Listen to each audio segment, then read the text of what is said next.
10 বছর মানে প্রায় 1 দশক, তাই তো? 10 বছর ধরে এই যে সংস্থা মানুষ মানুষের জন্য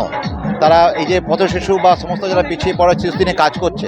এটা আমরা যখন রাস্তার ধারে যখন প্রথম শুরু হয়েছিল তখন মানুষ ভাবতে পারেনি যে এই মানুষ মানুষের জন্য এই সংস্থা এত সুন্দর 10 বছর পার করে এত সুন্দর মানুষ নিয়ে কাজ করবে। এবার প্রতিদিন দেখছি সেই কাজের মধ্যে একটা অগ্রগতি পাচ্ছি বা নতুন নতুন ভাবনা চিন্তা ভাবনা। কখনো হয়তো বস্ত্র বিতরণ, কখনো বিভিন্ন পুজোর মাধ্যমে আয়োজন, বিভিন্ন বনভোজন বা বিভিন্ন শিবির, যেমন রক্তদান থেকে শুরু করে বস্ত্রদান, এই সমস্ত রকম মিলিয়ে যে এই যে সারা বছর ধরে যে কর্মকাণ্ড,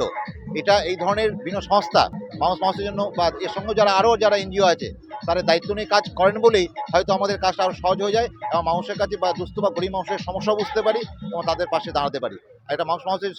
মানে যে মানুষ মানুষের জন্য যে সংস্থা, তাকে আবার আন্তরিক ধন্যবাদ জানাচ্ছি 26 জনের উপলক্ষে, যে তারা বারে বারে যেভাবে আয়োজন করে আগামীতে আশা করি খুব ভালোভাবেই করবে। সদরঘাট একটা নেশার আতুরঘর বলা যেতে পারে, সেখানে জাতীয় পতাকা উত্তোলন, সামাজিক বার্তা একটা দেওয়া হচ্ছে এই সরকারি পক্ষ থেকে। আমাদের বর্ধমানের জিজ্ঞেস করা যে বর্ধমান কোন নদীর তীরে, তখন আমরা বলি দামোদরের তীরে, এবং সেখানে সদরঘাট এটা প্রত্যেকের পরিচিত জায়গা,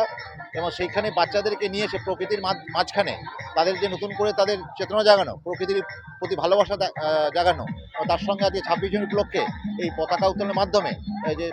দেশের প্রতি তার শ্রদ্ধা জ্ঞাপন করা, এই সব মিলিয়ে আজকে এটা খুব ভালো মুহূর্ত।